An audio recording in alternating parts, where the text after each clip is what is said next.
들이 매년 눈부신 활약을 하고 있고, 이들은 구단에 의해서 혹은 개인의 명예와 이득을 목적으로 팀을 옮기곤 합니다. 그러다 보니 한 곳에 오래 머무는 경우가 거의 없는데요. 하지만 이와는 다르게 한 팀에서 수년 동안 종사하고 위대한 업적을 낸 선수도 있으니 우리는 그들을 프랜차이즈 스타라고 부르며 코비, 커리, 조던, 야오밍 등을 예시로 들 수 있습니다. 이번 영상의 주인공은 이 프랜차이즈 스타계의 레전드 덕 노비츠키이며, 그는 막을 방법이 아예 없어서 불가사의라고 여겨지는 학다리 슛을 하기로 유명한데요. 이걸 가지고 NBA를 휩쓸고 다녔던 노빅의 위상은 과연 얼마나 대단했는지 지금 바로 소개하도록 하겠습니다.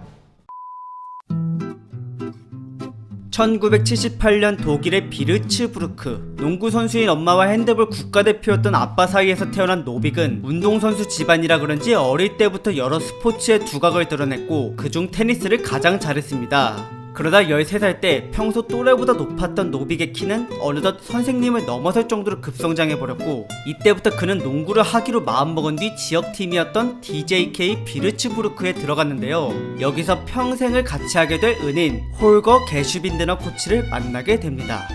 엄격하기로 유명한 홀거 코치는 노빅에게 슛과 패싱 스킬을 집중적으로 가르쳤고, 농구뿐만 아니라 인성교육도 하였으며 악기 연주와 독서를 권장하기까지 했는데, 이러한 그의 지도 방식은 훗날 노빅이 하나의 인격체로서 많은 이들에게 사랑받게 되는 것에 큰 도움이 되었습니다.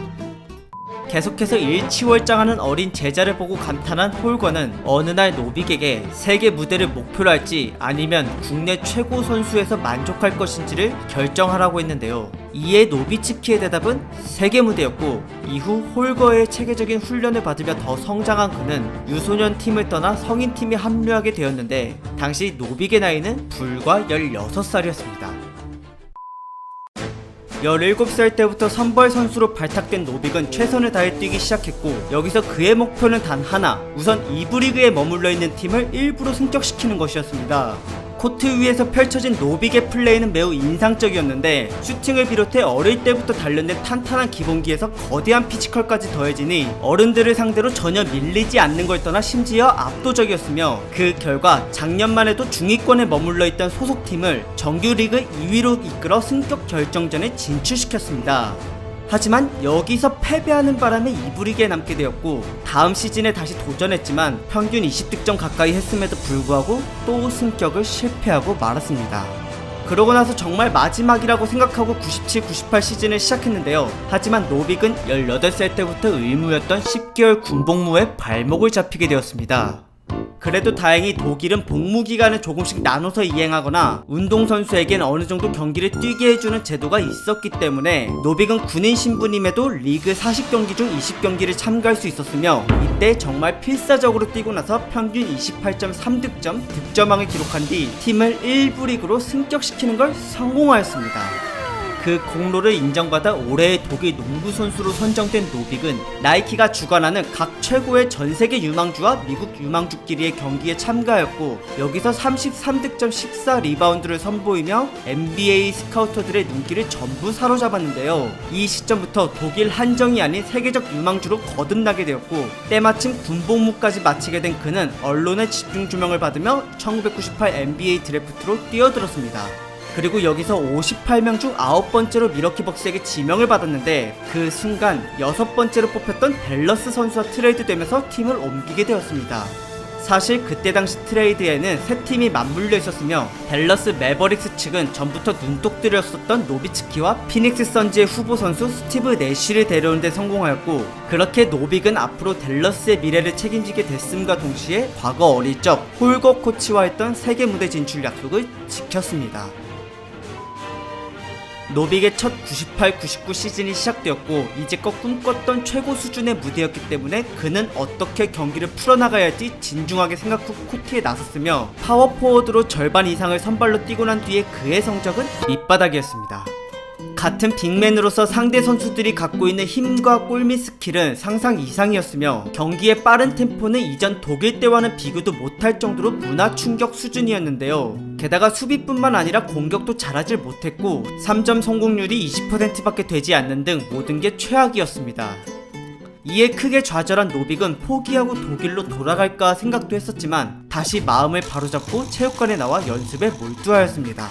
그러고 나서 맞이한 99-00 시즌, 허둥대던 작년과는 다르게 다소 차분해지고 팀 플레이에 많이 적응한 노빅은 팀에 같이 들어왔었던 스티브 내쉬 그리고 주장 마이클 필리와 같이 셋이서 공격을 이끌었고, 그 결과 루키 때 평균 8.2득점이 17.5점으로 2배 이상 뛰었으며 그 외 기록들도 전부 향상되었습니다. 게다가 시즌 도중 마크 큐반이라는 새로 들어온 구단주가 팀을 위해 경기장과 훈련 시설을 최신식으로 바꾸고 공격적인 마케팅을 하는 등 선수들이 농구에만 집중할 수 있도록 최고의 환경을 제공하였는데요. 그 덕에 시즌을 서부 9위로 마무리할 수 있었고 플레이오프 가능성에 한 걸음 가까워졌습니다. 그리고 마침내 3년차가 돼서야 53승 29패 서부 5등으로 플레이오프에 진출하게 되었으며, 이때의 1등 공신은 팀 내 최고 득점원으로 급부상한 덕 노비츠키였고, 그는 당당하게 1라운드로 진입하여 유타 재즈와 대결을 벌였습니다. 생애 첫 플레이오프에 원정이라 그런지 2패를 먼저 내주고 말았지만 3차전 홈경기부턴 정규 시즌 때처럼 좋은 위치 선정과 슈팅 그리고 과감한 돌파를 이용해 33점을 2번이나 내는 대활약을 했으며 그 기세로 유타를 꺾는 데 성공하였습니다. 그리고 2라운드에선 샌안토니오 스퍼스를 만났고, 노빅은 한 경기에 42득점이라는 대기록을 세우며 고군분투했지만 워낙 수비가 강한 명문팀이라 압도적으로 패배해버렸는데요. 비록 아쉽게 여기서 멈추게 되었지만 이를 발판삼아 노빅은 계속 성장해 나갔으며 2년 뒤 무려 평균 25.1득점을 기록하고 플레이오프에 나가 스퍼스와의 복수전을 치르게 됩니다. 5년차 02-03 시즌, 긴 머리에 수염까지 길러 겉모습에 변화를 준 노빅의 경기 기량은 피지컬과 기술 둘 다에서 그 어떤 때보다도 많이 발전하였습니다. 2m13의 큰 키에 높은 타점에서 쏘는 2점과 3점 점프슛은 상대 입장에선 막기 어렵고 정확하기 때문에 매번 골치였는데요. 그렇다고 해서 여럿이 달라붙거나 바짝 붙어서 수비하려 한다면 노빅은 곧바로 빈 곳으로 패스해 어시스트를 기록하거나 동포지션 때 빠른 스피드를 겸비한 드리블로 돌파 후 득점을 창출해냈습니다. 에이스로서 팀을 60승 22패로 서부 3등에 올려놓은 노빅은 1라운드, 2라운드, 그리고 서부의 왕을 결정짓는 대망의 3라운드까지 처음으로 진출하였는데, 마침 상대는 스퍼스였고 드디어 2년 전에 복수를 할 기회가 찾아왔습니다. 이를 갈며 코트에 나선 노빅은 38점이라는 어마무시한 득점력을 뽑아내며 원정에서 첫 승을 쟁취해내는 쾌거를 이루어냈는데요. 그렇게 좋은 흐름을 타는 중인 댈러스는 3차전에서 갑자기 불운을 맞이하고 말았습니다. 그건 바로 주 득점원 노빅의 부상. 블락 이후 착지 과정에서 무릎을 다친 것인데 상태는 심각했고, 이에 결국 중도 하차를 하게 된 노빅은 그저 무기력하게 팀의 패배를 지켜볼 수밖에 없었으며, 그 이후로 2년 동안 댈러스는 노비츠키의 훌륭한 활약 덕분에 정규 시즌 높은 순위권에 오름에도 불구하고 하필 플레이오프 때만 되면 탈락의 고배를 마셨습니다.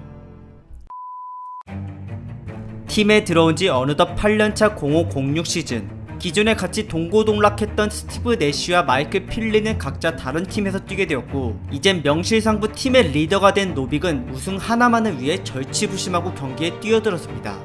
팀의 앞날을 책임져야 하는 자리까지 온 그는 어느 위치든 내외곽을 가리지 않으며 빈틈을 찾아 부지런히 움직였고, 이전보다 더 신중하고 정확하게 미드슛과 장거리 석점포를 던지며 매경기 팀 내 최다 득점을 거의 도맡았는데요. 그 결과 평균 26.6득점의 커리어 하이를 기록해냈고 60승 22패 서부 4위로 다시 한번 우승패권을 향해 나아갔으며 1라운드를 4대0으로 가볍게 격파한 뒤 2라운드에 진출하였습니다.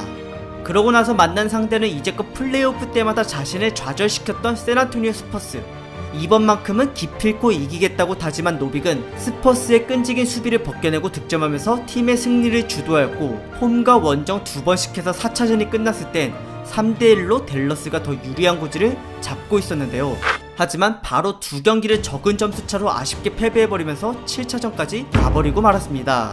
마지막은 부담스러운 원정 경기가 되었지만 의외로 초반에 노빅의 슛이 잘 풀렸고, 그렇게 해서 댈러스는 2쿼터에 무려 20점 차나 앞서고 있었는데, 그러나 스퍼스는 포기하지 않고 계속해서 추격했으며 그렇게 득점을 몰아붙인 끝끝내 동점을 만들어내고 더 나아가 역전까지 해냈습니다. 종료 32초를 남겨둔 상황에서 항상 댈러스를 위해 어디든지 쫓아가서 응원하는 구단주의 얼굴엔 근심이 가득 찼고, 또 탈락하는가 싶었지만 에이스 노비츠키가 스핀 무브를 이용해 득점을 성공하고 거기에 잘투까지 얻어내 경기를 연장전까지 끌고 갔으며 치열한 접전 끝에 처음으로 스퍼스를 이기고 3라운드에 진출하였습니다.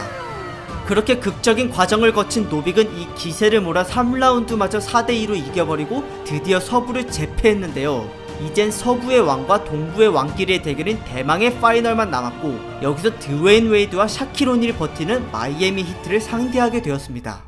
처음으로 맞이한 마지막 관문이었지만 노빅은 침착하게 경기를 풀어나갔고, 그 결과 홈에서 시작한 첫 두 경기를 모두 승리해냈으며, 댈러스 전원은 이번에야말로 정말 우승컵을 들어올리겠다고 다짐하면서 마이애미로 원정을 나갔습니다. 하지만 그 소망은 내리 4연패를 당하면서 물거품이 되고 말았는데, 이렇게 팀이 허망하게 무너져버린 것의 가장 큰 원인은 상대 선수들의 압도적인 실력이 아닌 심판의 엉터리 판정이었습니다. 그들의 판정은 특히나 댈러스에게 불리하게 작용했고, 마이애미의 드웨인 웨이드가 공을 들고 돌파하는 과정에서 조금이라도 터치가 생긴다면, 또는 건드리지 않았음에도 불구하고 심판은 입에 물고 있던 휘슬을 바로 불어댔는데요. 이를 교묘하게 이용해서 할리우드 액션과 지나친 신체 접촉을 해대며 달려들은 웨이드는 6경기 동안 혼자서 무려 97개의 잘투를 얻어냈고, 이는 곧 고작 2점, 1점, 3점 차로 댈러스가 패배한 경기에 큰 영향을 끼쳤습니다. 마이애미 팬들조차 이건 너무하다고 느낄 정도로 편파적이었던 2006 파이널은 노빅을 비롯해 모든 댈러스 팬들에게 허망함을 안겨주었고, 결국 그들의 우승을 향한 여정은 끝자락에서 추락해버리고 말았습니다.